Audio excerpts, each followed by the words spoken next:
Good evening and thank you for joining us for KREM 2 News 10 at 10, where we give you more news in less time. Let's get started. An 8-year-old mystery is over thanks to DNA and forensic genealogy. The Spokane County Sheriff's Office says skull fragments found by a fisherman on the Spokane River in 2018 belong to Brett Snow. Despite not knowing where his body is, 4 people have already been convicted in the murder, as KREM 2's Kyle Simchuk reports tonight. Brett Snow was reported missing by his family in December 2015. His body has never been found. However, the medical examiner is now saying pieces of his skull were found in different parts of the Spokane River. Those skull fragments sat in evidence storage for several years. The Spokane County medical examiner says at the time, limited resources meant that DNA testing was not an option. But last August, the medical examiner received an allocation of American Rescue Plan funds to help identify human remains using forensic genealogy. Investigators worked with KREM, a company that specializes in extracting DNA from small or degraded samples. A DNA profile from the skull fragments was uploaded to genealogy websites. After interviewing family members and comparing their DNA, detectives confirmed the remains belong to Brett Snow. Prosecutors believe Snow was murdered, then dismembered. Despite not knowing where his body is, 4 people have already been tried, convicted, and sentenced to prison for their role in his death. And what amazes us and her is none of you, not one, shedded tears or seemed remorseful for what you'd done. At a sentencing in 2019, Snow's aunt repeatedly asked one of the killers to tell the family where his remains are. Please turn to Lori and let her know where her son Brett is. KREM Labs has played a role in identifying at least 3 people from the Inland Northwest this year alone. In the studio, Kyle Simchuk, KREM 2 News. Now to our night beat with a quick look at the day's top stories. Employees at a Spokane Starbucks are now officially part of a union, joining 8,000 baristas who have unionized.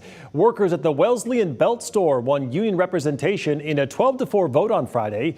The Wellesley Avenue Starbucks employees filed the petition with the National Labor Relations Board to unionize with Starbucks Workers United back in April. And according to NLRB, at least 293 of Starbucks' 9,000 company-owned U.S. stores have voted to unionize since late 2021.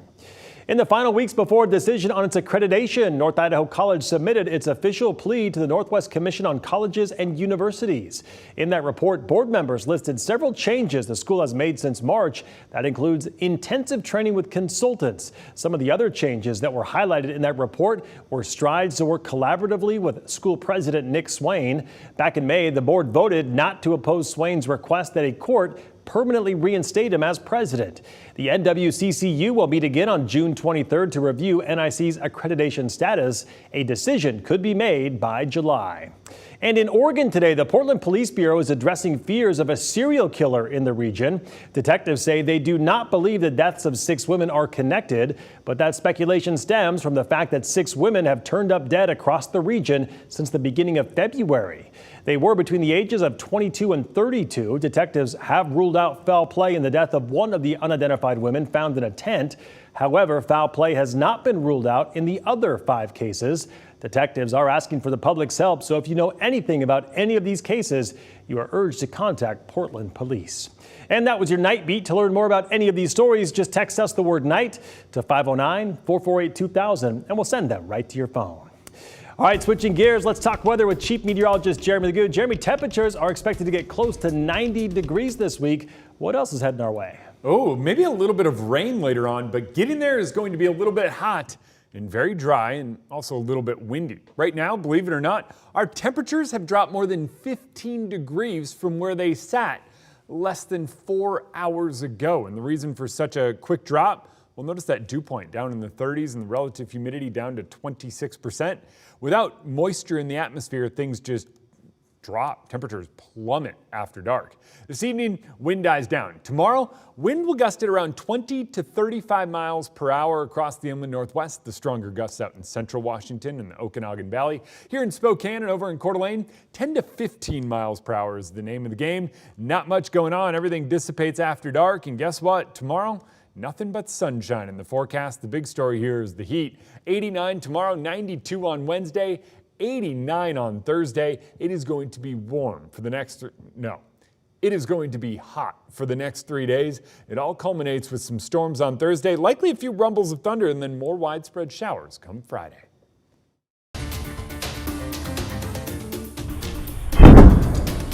Federal investigators are working to determine what caused a small plane to crash in a wooded area in rural Virginia, killing all 4 people on board. The plane took off in Tennessee on Sunday afternoon, flying to Long Island, New York at 34,000 feet. But for some reason, it made a U-turn toward D.C., breaching restricted airspace. That prompted F-16 fighter jets to scramble. It's an organized, operational way of policing airspace, particularly sensitive airspace over the United States in the wake of 9/11. Officials say air traffic controllers and other federal authorities made repeated attempts to establish contact. Today, CBS News learned that one of the F-16 pilots saw the Cessna pilot slumped over and unresponsive. Officials say it could take up to 2 years to issue the final report on what happened and why. Now to the rising tensions between U.S. and China, which was highlighted in 2 recent close calls. On Saturday, a Chinese warship crossed in front of an American destroyer in the Taiwan Strait. And last week, a Chinese fighter jet cut across the flight path of a U.S. reconnaissance plane. A Chinese general did not address the maneuvers directly, but implied the U.S. provoked them by simply being in the area. But the U.S. sees routine air and sea patrols as its own business, especially in areas where China is flexing its military muscle. New tonight, an update in the case of a 6-year-old Virginia boy who was shot and wounded, who shot and wounded his teacher. Prosecutors have now charged the boy's mother, Deja Taylor, with 2 new federal charges. Taylor's accused of unlawfully using a controlled substance while in possession of a firearm and making a false statement during the purchase of the firearm. This follows felony charges filed in April accusing Taylor of child neglect and endangerment. According to court documents obtained by CBS News, she is due back in court coming up in August. And firefighters in British Columbia continue to battle wildfires that are burning through more than 570,000 acres. Crews performed what is called a planned ignition yesterday to contain a wildfire near Donnie Creek. That fire has already burned through more forest in the province than the entire wildfire season did last year. As of Sunday, there were 67 active fires across BC. And more than 250 Idaho Air National Guardsmen and women are being deployed overseas in support of training exercises in Europe and in Africa. More than 100 airmen left for Germany in support of Air Defender 2023, and more than 150 Army National Guard soldiers departed for Morocco yesterday in support of what is called African Lion 2023.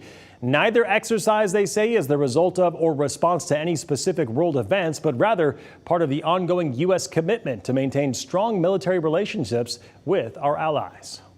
I think this exercise is just to show what we're capable of, and that we just want to get those networking and close relations intact. And that's why another reason why we do these exercises. So, you know, when we're really called to do our work, we've already have these experiences in the bag, and so we can work very closely with them. And the airmen will return later this month. More than 600 Idaho Army National Guard soldiers are currently deployed to Southwest Asia in support of Operation Spartan Shield. Meanwhile, Idaho Governor Brad Little and 6 Idaho state troopers are sharing what they learned after a trip to the Texas-Mexico border. Governor Brad Little says this trip south was twofold: to assist Texas with the surge at the border and to learn how to combat drug smuggling, specifically fentanyl, coming across Idaho's borders. What do we do to identify basically the latest technology the bad guys are using to smuggle drugs into Idaho, or more often through Idaho? ISP troopers just returned from Texas, where they assisted in patrols. According to troopers on the trip, they picked up new skills they'll bring to fighting drug trafficking here at home. A second team of 6 troopers is still in Texas and will return later this week.